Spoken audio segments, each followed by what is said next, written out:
I'm Graydon Jonas, and today we're going to go over lots of difficulties and issues we have with raising Nigerian dwarf goats.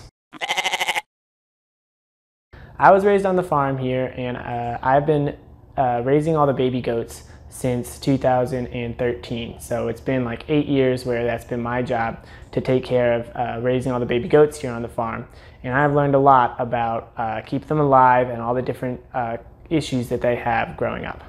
Hi, I'm Ashton Beach. I work here at Goat Milk Stuff. I raised goats since I was 9 years old. I went ahead and got an animal science degree at the University of Findlay, and I was in 4-H for 10 years. Nigerian dwarfs are a miniature dairy breed, and they come in every single different color you can pretty much imagine. They have moon spots, they have blue eyes, and sometimes they can be polled, and they don't always have blue eyes. And they usually get up to like 80 to 100 pounds size-wise when they're full grown, and they live to be about 12 to 15 years old. One of the difficulties of raising Nigerian dwarfs is fencing. They are a small breed and they can fit through very small holes. So it is important that you have proper fencing. So electric fencing, probably not the best idea for them. What we do here is we have cattle panels, we have regular cattle panels and baby cattle panels.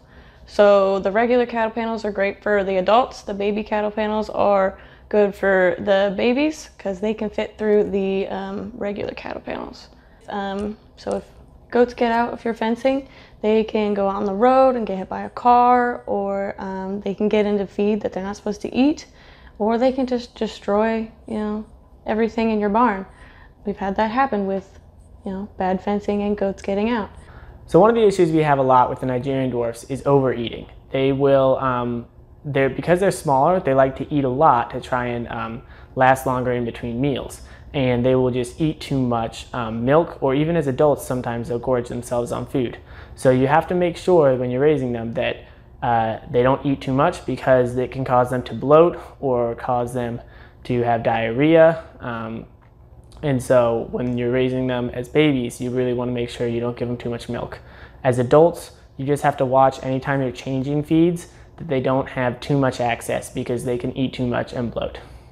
Raising the Nigerian dwarf kids is also difficult because of their body temperature. They're so small that it's really easy for them to kind of be like susceptible to rapid change in temperature, which can give them colds really easily. So if you're having some baby goats that were born in the spring, what you really want to do is make sure that they're closed indoors if the temperature sways a lot during the day, so that they can stay out of that rapid temperature change and not get a cold, so that they can live a happy, cold-free life. Some of the problems with Nigerian dwarfs is predators.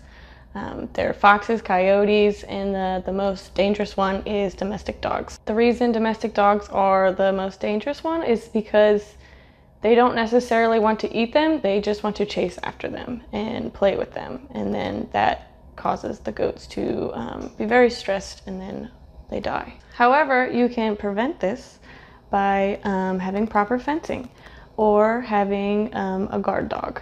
Proper fencing here, like I said, we use cattle panels, making sure that none of the goats can fit through it. And then if we have them out in the woods, we put a guard dog with them. And then it's important that you train the dogs properly to be nice to the goats, and to so that the goats are nice to them. So a lot of goats will grow up in their instinct to attack, to protect their babies or to protect themselves, and you don't want them hurting the dogs, and you don't want the dogs hurting them.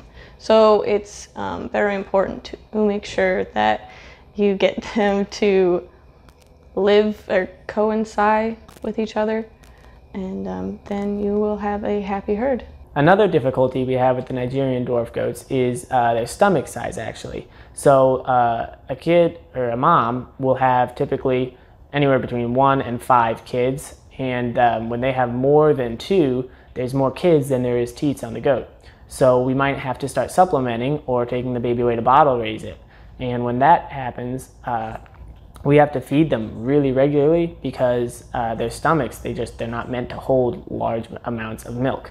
So it's just another kind of downside of having a Nigerian dwarf goat, is that you have to feed them very frequently.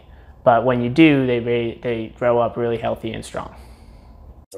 Work hard. Get dirty. Use good soap.